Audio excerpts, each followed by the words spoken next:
Assalamu alaikum students. Hafiz Nabil Ahmed here. International business subject उसके first week का lecture आज हम discuss करेंगे.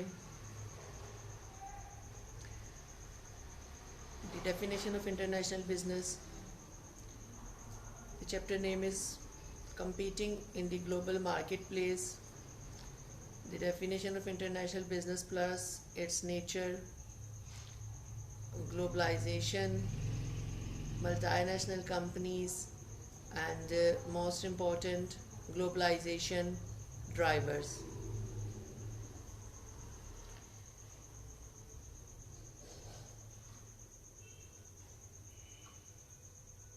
When a company conducts any business functions beyond its domestic borders, then we called it international business. जब कोई company अपने geographical boundaries से बाहर निकल के अपनी बाउंड्रीज के अलावा दूसरी कंट्रीज़ में बिजनेस फंक्शंस परफॉर्म करती है, उसको हम इंटरनेशनल बिजनेस कहते हैं. And they perform a wide range and multiple kinds of business activities might make a company international. And the purpose of international business is international sale. International business जो है उसका main purpose earning profit through international sale है. और multiple type और multiple kinds of businesses जो हैं वो all over the world, all over the globe perform किए जाते हैं, रन किए जाते हैं successfully.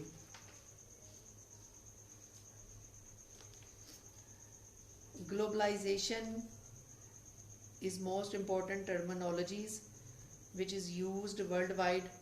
What is it? Globalization is the worldwide trend of economic integration across borders, allowing businesses to expand beyond their domestic boundaries. Globalization जो है वो world wide एक ट्रेंड और एक टर्म के तौर पे इसको यूज़ किया जाता है इकोनॉमिक वर्ल्ड में. इन सिंपल वर्ड इसको हम कह सकते हैं बॉर्डर लेस ट्रेड रिलेशनशिप्स. किसी भी दूसरी कंट्रीज़ के साथ डिफरेंट कॉन्टिनेंट्स के साथ ट्रेड रिलेशनशिप को डेवलप करना इज़ बिकमिंग बॉर्डरलेस बिजनेस और ट्रेड. कोई भी कंट्री किसी दूसरी कंट्री के साथ डायरेक्टली जो है वो किसी भी किस्म का जो बिज़नेस है वो नहीं करती. किसी भी एक कंट्री की जो कंपनीज़ होती हैं वो दूसरी कंट्री की कंपनीज़ के साथ जो हैं वो बिजनेसेस परफॉर्म करती हैं.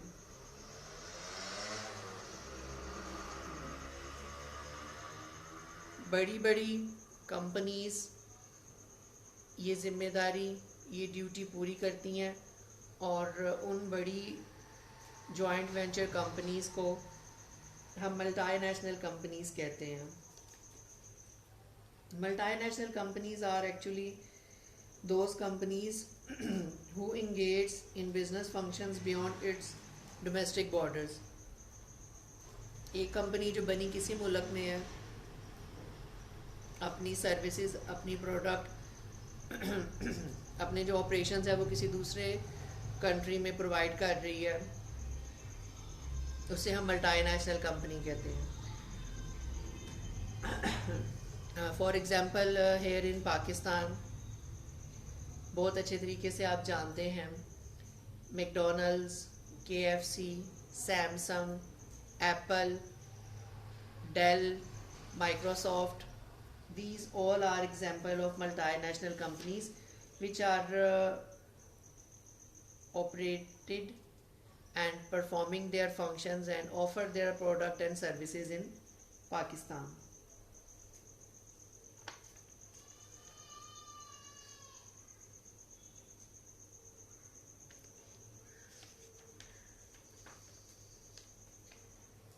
Globalization a dynamic context for international business.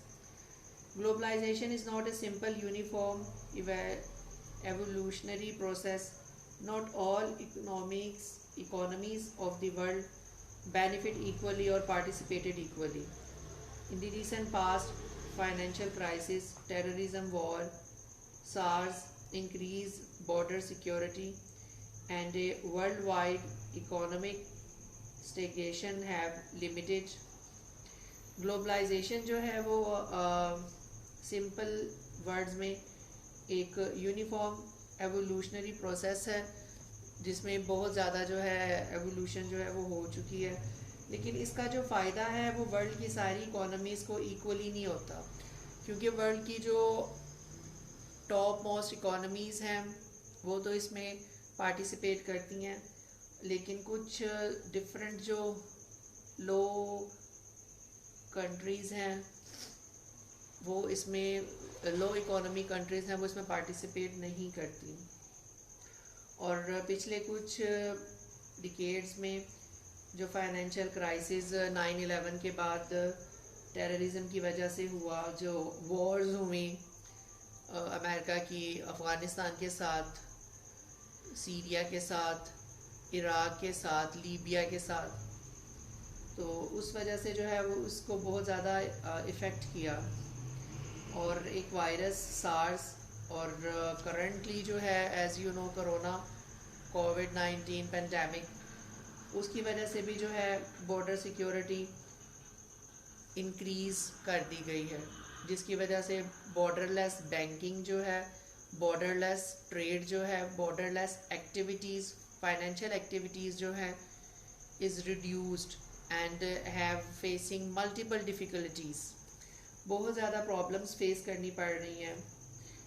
Current situation तो ये है कि जो all over the globe international boundaries हैं दे आर ऑलमोस्ट सीज, सारे इंटरनेशनल बॉर्डर जो है वो सील हैं globally.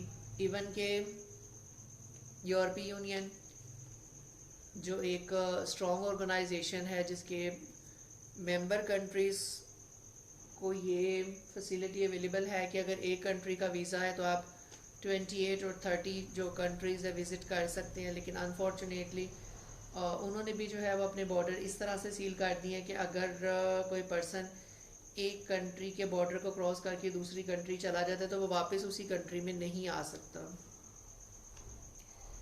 So globalisation chronology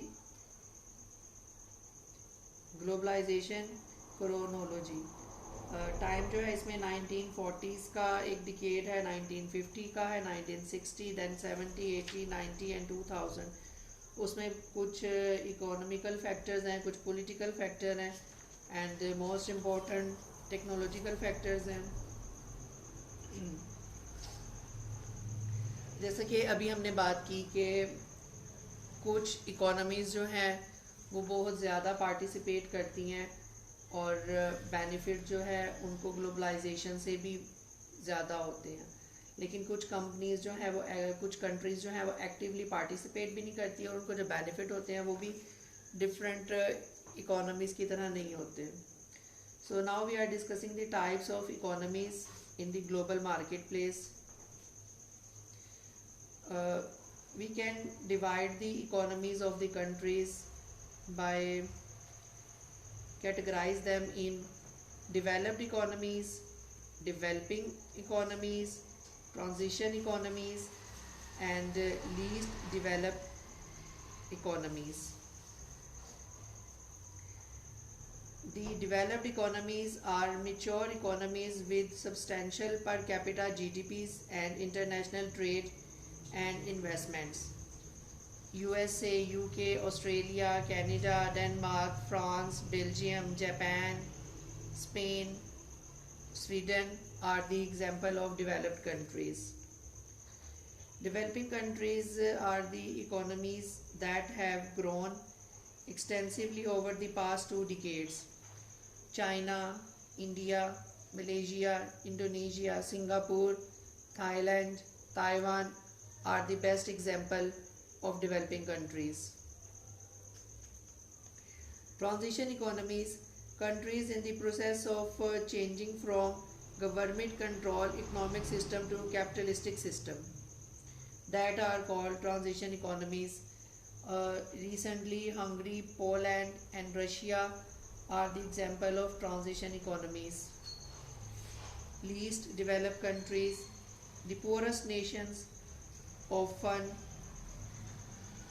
plagued with unstable political regimes, high unemployment, and low worker skills, are least developed countries. Afghanistan, Cambodia, Chad, Congo, Sudan, and Yemen are the example of least developed countries.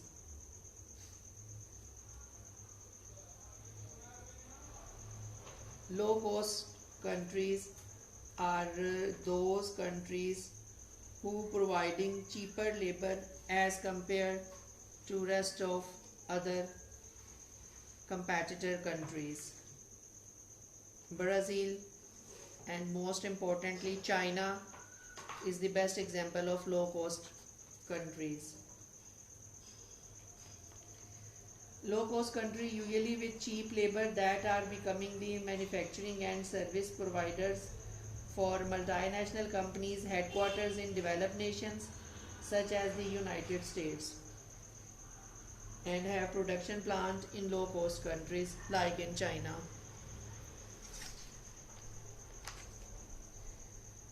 Globalization drivers. Several key trends drive the globalization of the world economy and in return force businesses to consider international operations to survive and prosper. Some of the most important trends include falling borders, growing cross-border trade and investment, the rise of global products and global customers, the growing use of internet and sophisticated information technology, the role of low-cost countries in the world market, and the rise of global standards of quality and production. जी ये सारे के सारे globalisation drivers हैं. Mainly हम इनको one by one short discuss करेंगे, define करेंगे. And इसमें से जो दो ग्लोबलाइजेशन ड्राइवर हैं, the rise of low cost countries, rise of low cost countries and global products, services and customers, इनको हम in detail discuss करेंगे. So first of all, lowering the barriers of national borders, making trade and cross border investment easier. In the mid 1900s, worldwide tariff averaged 45%. By the early 2000s, tariffs on industrial product fell to 3.8%. Tariffs and taxes most often charged to goods imported into a country. They have the effect of rising the price of an imported goods. As you will see in the more detail in upcoming chapters, tariff trends to make foreign goods more expensive and less competitive with local goods. Trade is reduced because companies cannot compete with domestic producers. After several rounds of tariff negotiation, known as the General Agreement on Tariffs and Trade, worldwide tariff on manufactured goods declined from 45% to less than 7%. 19वीं सदी के mid तक जो है वो trade tariff, world wide जो tariffs थे वो 45% थे, लेकिन 2000 मिलीनियम के स्टार्ट में ही वो रिड्यूस होके 3.8% पे आ गए. चीज़ें इंपोर्ट करने की वजह से जो लोकल इंडस्ट्री थी वो ख़त्म हो सकती थी। इस वजह से जो ट्रेड है उसको रिड्यूस करने के लिए कंपनीज जो है वो compete नहीं कर सकती थी डोमेस्टिक प्रोड्यूसर्स के साथ। काफ़ी ज़्यादा निगोशिएशन जो है वो टैरिफ्स पे हुई, और एक अग्रीमेंट जो है जिसको जर्नल अग्रीमेंट और टैरिफ एंड ट्रेड्स कहते हैं, उसकी वजह से जो मैन्युफैक्चरिंग गुड्स का टैरिफ था वर्ल्ड वाइड वो 45% से डिक्लाइन होके कम होके लेस देन 7% पे चला गया। Journal agreement on tariff and trade को हम GATT कहते हैं। Tariff negotiation between several nations that reduce the average worldwide tariff on manufactured goods are called Journal Agreement on Tariff and Trade. On the other hand, in 1993, World Trade Organization was established for this purpose to reduce tariff and taxes. World Trade Organization is a formal structure for continued negotiation to reduce trade barriers and to act as a mechanism for settling trade disputes. World Trade Organisation जो थी 1993 में इसको establish किया गया। इसका purpose ये था कि ग्लोबली जो है वो ट्रेड टैरिफ्स को और उसके जो बैरियर्स हैं ट्रेड डिस्प्यूट को रिजॉल्व करने के लिए एक मेकनिज़म जो है वो बनाया जाए। Further regional trade agreements among nation in a particular region to reduce tariff and develop similar technical and economic standards. Regional trade agreement जो है डिफरेंट कंट्रीज़ उन्होंने अपनी जो रीजनल कंट्रीज़ हैं उनके साथ जो अग्रीमेंट किए हैं ट्रेड एग्रीमेंट, उनको रीजनल ट्रेड एग्रीमेंट कहते हैं। जस्ट लाइक हम साउथ एशिया में रहते हैं, साउथ एशिया सब कॉन्टिनेंट में जो सार्क एक ऑर्गेनाइजेशन है वो 1985 में जो है वो बनी थी और उसके 7 जो साउथ एशियन कंट्रीज़ हैं उसके मेंबर थे। तो उन्होंने भी आपस में इसी तरह जो रीजनल ट्रेड के एग्रीमेंट्स हैं वो किए हुए हैं। इसी तरह यूरोपीय यूनियन और नाफ्टा ये भी रीजनल ट्रेड एग्रीमेंट्स की एग्जांपल है। यूरोपीय यूनियन की जिस तरह हमने पहले बात की थी कि यूरोपियन जो कंट्रीज़ थी उन्होंने एक अग्रीमेंट साइन किया फ्री ट्रेड एरिया के लिए, जिससे वो एक दूसरी कंट्रीज़ में जो है फ्रीली ट्रेड कर सकते थे। और उसके अलावा उनकी एक यूरोपीय पार्लियामेंट भी बनी, जो सारे मेंबर कंट्रीज़ थे वो उसके रुकन थे। और यूरोपियन यूनियन जो थी इसके 12 जो है फाउंडर कंट्रीज़ थे, और बाद में जिस तरह डिफरेंट कंट्रीज़ जो हैं वो आज़ाद होते गए तो वो भी इसका जो है वो पार्ट बनते गए। तो करंटली 30 जो हैं वो यूरोपीय यूनियन के कंट्रीज़ हैं। नाफ्टा जो है, NAFTA is actually A multilateral territory that links the United States, Canada and Mexico in an economic bloc that allow free exchange of goods and services. North American continent के जो 3 major countries हैं Canada, Mexico and United state, उनके दरमियान की regional trade agreement है जिसको NAFTA कहा जाता है। और यही जो है वो इकोनॉमिक ब्लॉक बना के उनको free exchange of goods and services जो है वो अलाउ करता है।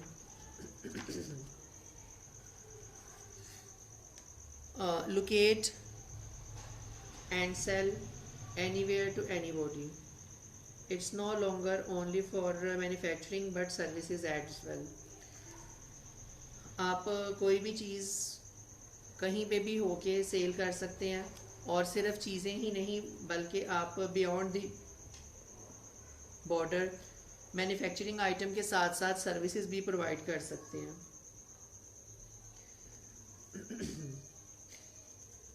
मल्टीपल सर्विसेज, मल्टीपल बिजनेसेस जो ऑनलाइन प्रोवाइड किए जा रहे हैं, बहुत ज़्यादा फेमस है और सक्सेसफुली जो है वो रन कर रहे हैं.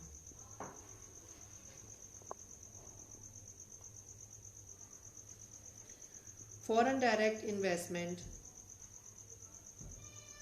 Foreign direct investment occurs when a multinational company from one country owns an international unit located in another country.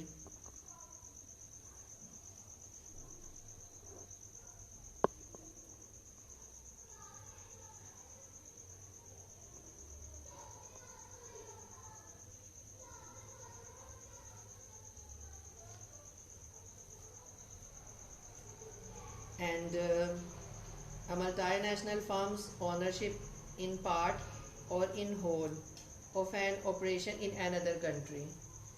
एक कंपनी जो बेस जिसकी होम बेस कंट्री जो है वो उसको छोड़ के किसी दूसरी कंट्री में जाके जो है इन्वेस्टमेंट करती है, प्रोडक्शन प्लांट्स वगैरह लगाती है, सर्विसेज प्रोवाइड करती है, उसको फॉरेन डायरेक्ट इन्वेस्टमेंट कहते हैं.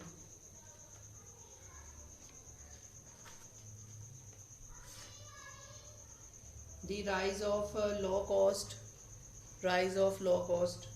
countries and increasingly important driver of globalization. Low cost countries have two roles as drivers of globalization. First, they fuel trade and investments by multinational companies looking for low cost platforms to manufacture goods or secure services such as information technology and call centers. Second, some low cost countries are becoming what the Boston Consulting Group calls rapidly developing economies. जी low cost countries जो हैं वो दो role play करती हैं as a drivers of globalisation. एक तो ये कि ये जो फ्यूल ट्रेड और इन्वेस्टमेंट होती हैं मल्टीनेशनल कंपनी की लो कॉस्ट प्लेटफॉर्म पे चीज़ें और सर्विसेज प्रोवाइड करने के लिए as information technology call centre, उसमें ये रोल प्ले करती हैं. सेकेंडली ये रैपिडली डेवलपिंग जो इकोनॉमीज़ हैं उनमें ये रोल प्ले करती हैं. रैपिडली डेवलपिंग इकोनॉमीज़ जो है वो low cost countries using the benefits of foreign investment to grow rapidly into world competitors. Trade, the world's dominant trading partners, the European Union and the United States and Japan, are called triad. And for cost saving in all over the globe, outsourcing and offshoring is used. When a company is in one country contracts with a company in another country to perform some business function is called outsourcing. On the other hand, when a company in one country moves a business function such as manufacturing to another country, usually to take advantage of lower costs, are called offshoring. For cost saving, most of the multinational companies are using one of these two terminologies and use these two techniques to reduce their cost and maximize their profits.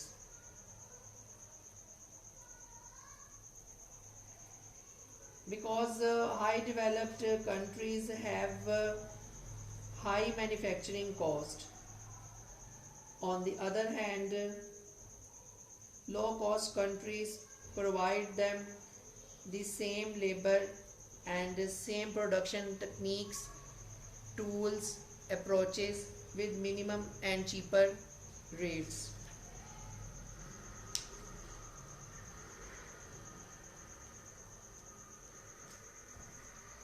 Offshoring and outsourcing are not limited to the large MNCs. Small businesses are also getting into the act. Many small businesses inside overleaf gives an example of multi-foreign companies' effort to take advantage of the same benefit sought by larger companies. Even in Pakistan में भी जो है वो outsourcing जो है वो successfully चल रही है. पाकिस्तान में जितने भी कमर्शियल बैंक्स हैं, इस्लामिक बैंक्स हैं, उन्होंने अपने कॉल सेंटर्स जो है उनको आउटसोर्स किया हुआ, और जिस तरह उनकी सिक्योरिटी की जो रिस्पॉन्सिबिलिटीज़ हैं वो भी उन्होंने आउटसोर्स की हुई हैं.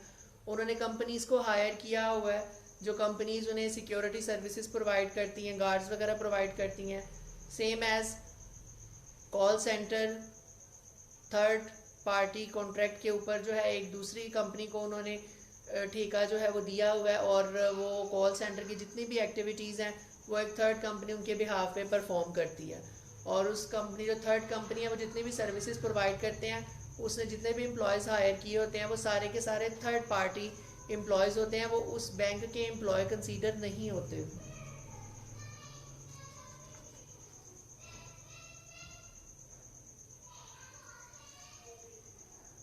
Information technology and the interest. The explosive growth in the capabilities of information technology and the internet increases the multinational companies' ability to reach customer in a global economy and to manage operations throughout the world. Internet ने जो multinational companies हैं उनका काम जो है वो बहुत ज़्यादा आसान कर दिया. उनकी प्रोडक्ट जो है वो ऑलरेडी इंटरनेट की वजह से कस्टमर्स के पास अपनी जगह पे मौजूद रहते हुए जो है वो पहुंच जाती हैं, और चीपर कॉस्ट पे, चीपर रेट पे पहुंच जाती हैं. उनको उसके लिए ज़्यादा स्ट्रगल वगैरह जो है वो भी नहीं करनी पड़ती. Information technology is also spurring a borderless financial market. Investors are going global and companies of future will get their financing not in local stock or bond market but in global market that seeks the best companies worldwide. Information technology जो है वो borderless financial market भी बन चुकी है, और investor जो है वो ग्लोबली नॉट लोकली, ग्लोबली जो है वो ग्लोबल मार्केट्स में, बॉन्ड मार्केट में, लोकल स्टॉक वगैरह में जो है इन्वेस्टमेंट वगैरह कर सकते हैं. The decreasing price and increasing sophistication of computer systems also affects globalization. Prices का कम होना और कंप्यूटर सिस्टम्स और टेक्नोलॉजी वगैरह का जो है इंक्रीज़ होना, उस वजह से जो है वो प्राइस डिक्रीज़ की वजह से ग्लोबलाइजेशन इफेक्ट हो रही है. ग्लोबलाइजेशन की वजह से प्राइसेस कम हो रही हैं और कंप्यूटर सिस्टम्स और टेक्नोलॉजी का यूज़ जो है वो बढ़ रहा है. The use of information technology and the internet is also speeding up another globalization driver.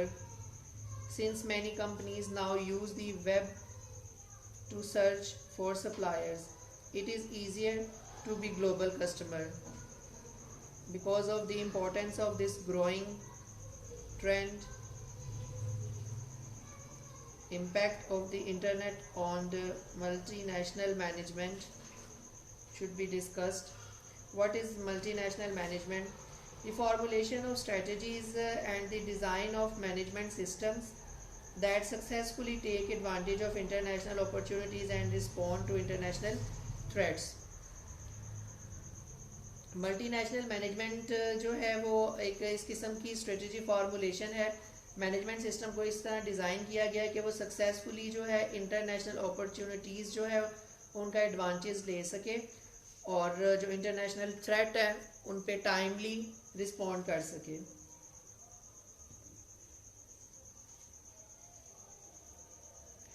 Global products, services and customers.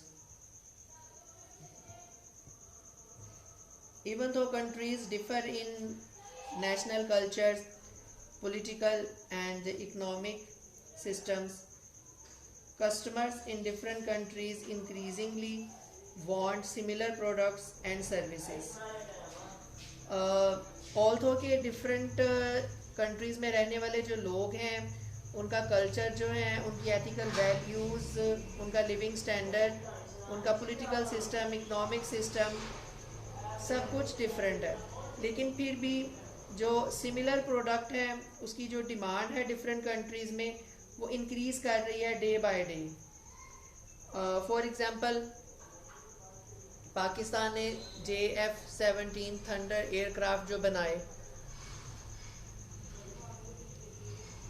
Defence exhibition में पाकिस्तान ने उसकी जब एग्जीबिशन में पार्ट लिया तो वर्ल्ड वाइड बहुत सी जो कंट्रीज़ हैं उन्होंने उसके जो है वो ऑर्डर दिए पाकिस्तान को, हमें भी काइंडली जो है ये एयरक्राफ्ट चाहिए तो काइंडली आप ऑर्डर पे हमें भी एयरक्राफ्ट जो है वो बना के दें।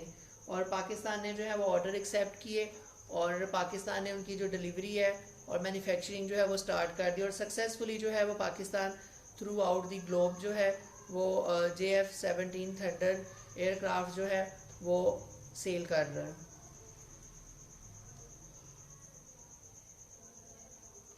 When companies can sell the same product or deliver the same service regardless of the nationality of the customer, the industry has a global product. When industries have mostly global products, global competition is more likely. जब companies world wide same product जो हैं all over the globe provide करेंगी तो definitely जो उनके competitors हैं वो भी ग्लोबली उनको फेस करने पड़ेंगे। ग्लोबल प्रोडक्ट क्या होती है, जैसा हमने अभी डिस्कस किया कि सेम प्रोडक्ट और service regardless of nationality of the customer, कि हम सेम प्रोडक्ट और सेम सर्विसेज जो है वो वर्ल्ड वाइड प्रोवाइड कर रहे हैं इस चीज़ को देखे बगैर कि वो किस कंट्री या किस नेशनैलिटी के कस्टमर्स को प्रोवाइड की जा रही है। Global customers search the world for product और services without regard for national boundaries. National boundaries की परवाह किए बगैर वो लोग जो किसी भी कंट्री से कोई भी चीज़ परचेज करना चाहते हैं उनको हम ग्लोबल कस्टमर्स कहते हैं। करंटली जो है वो अलीबाबा एंड अमेज़ॉन दो बहुत पॉपुलर साइट्स हैं जो सर्विसेज प्रोवाइड करती हैं कि आप पाकिस्तान में बैठ के किसी भी इंटरनेशनल कंपनी से कोई भी प्रोडक्ट जो है वो आप परचेज़ करें ऑनलाइन और जो आपका लोकल या इंटरनेशनल ट्रांसपोर्टेशन सिस्टम है उसके थ्रू वो चीज़ आपको आपके घर में अवेलेबल हो जाएगी और ऑन डिलीवरी और ऑन ऑर्डर आप जो है वो उसकी पेमेंट कर सकते हैं। Increasingly similar customer needs and the willingness of customers to shop globally encourage the speed of globalization because companies are more likely to offer one product for everybody, allowing any customer to buy anything from them. These trends will continue as developing nations move beyond simply serving as low-cost production sites and instead become the centers of consumer growth. तो इस वजह से क्योंकि customers को companies जो है वो एक ही तरह की प्रोडक्ट प्रोड्यूस करके बना के एक ही तरह की सर्विसेज प्रोवाइड कर रही हैं सेम रीजन में सेम कॉन्टिनेंट्स में, तो उस वजह से जो डेवलपिंग कंट्रीज़ हैं वो कंज्यूमर ग्रोथ के सेंटर्स जो हैं वो बन चुके हैं। फॉर एग्जांपल अगर कोई इंटरनेशनल कंपनी कोई प्रोडक्ट एशिया के अकॉर्डिंगली लॉन्च करती है तो वो थ्रू आउट एशिया में जितनी भी कंट्रीज़ हैं अप्रॉक्सीमेटली 48 कंट्रीज़ हैं एशिया में, तो वो सारी की सारी उसे एक्सेप्ट कर लेती हैं।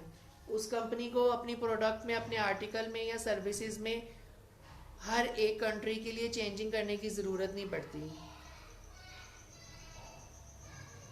जिसकी वजह से उनकी जो प्रोडक्शन कॉस्ट है या जो सर्विस प्रोवाइडिंग पे कॉस्ट है वो कम हो जाती है।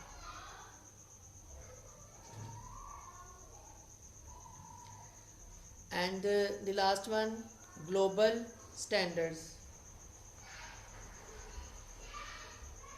Increasingly, especially for technical products, global design standards are common. You can buy a pin drive for your computer in Paris and use it in USA. Probably the most important reason is that once a product standard is accepted globally or regionally, Manufacturers need only produce one or a few version of a product and still can sell worldwide, because this is cheaper and making dozen of different version, one for each country. Everyone benefits with a lower cost product and companies face fewer obstacles to selling outside of their own country. Component makers also become more efficient with fewer product designs. जी आप technical products जो हैं, global designing standards जो हैं वो common है, तो आप एक पेन ड्राइव जो है वो अपने यूज़ के लिए ख़रीदते हैं पेरिस से, और आप यूएस जाके उसको यूज़ करते हैं, या आप दुबई जाते हैं, दुबई से आप एक सेल फ़ोन परचेज़ करते हैं और पाकिस्तान ला के उसे यूज़ करते हैं। ऑल ओवर दी ग्लोब आपको इस चीज़ का आइडिया हो जाता है कि जो इंटरनेशनल कंपनीज़ हैं, इंटरनेशनल मल्टीनेशनल कंपनीज़ हैं, उनकी जो प्रोडक्ट है वो ऑल ओवर दी ग्लोब जो है वो एक जैसी है। तो चाहे आप पाकिस्तान से बाय करें या लंदन से बाय करें या दुबई से बाय करें, उनकी क्वालिटी जो है वो एक जैसी ही होती है। तो ये सिर्फ इसी वजह से होता है, जब एक कंपनी जो है वो अपनी गुडविल, अपना ट्रस्ट जो है वो अपनी जगह कस्टमर्स माइंड में बना लेती है, तभी कस्टमर जो है वो किसी भी जगह से उस प्रोडक्ट को ख़रीद सकते हैं। पाकिस्तान की एग्जांपल ले लें, ऑल ओवर द कंट्री जो मिनरल वाटर है नेस्ले का यूज़ किया जाता है, तो वही नेस्ले वाटर आप बलूचिस्तान में भी प्रेफर करते हैं यूज़ करना, वही पंजाब में, वही सिंध में, वही KPK में, वही इस्लामाबाद में, वही आज़ाद कश्मीर में, वही गिलगित बल्तिस्तान में। तो आपको इस चीज़ की श्योरिटी होती है कि किसी भी प्रोविंस में हम उसको जाके यूज़ करेंगे तो हमें ये वही नेस्ले का जो क्वालिटी का वाटर है वही हमें प्रोवाइड किया जाएगा, और आप उसको जो है वो इजीली और ट्रस्टफुली जो है यूज़ कर लेते हैं। कुछ स्टैंडर्ड्स जो हैं वो भी डेवलप किए गए हैं क्वालिटी को मेंटेन करने के लिए। ISO 9001 उनमें से एक है। The current name for the technical and quality standards of the International Organization for Standardization. International Organization for Standardization जो है उसने ISO 9001 जो है वो एक स्टैंडर्ड लॉन्च किया हुआ है। उसके अकॉर्डिंगली जितने भी टेक्निकल प्रोडक्ट हैं उनको उन सारे SOPs को, उन सारी कंडीशन रिस्ट्रिक्शंस को पूरा करना पड़ता है, अदरवाइज़ वो कोई भी प्रोडक्ट जो है वो मार्केट में लॉन्च नहीं कर सकते। Thank you very much. End of the lecture.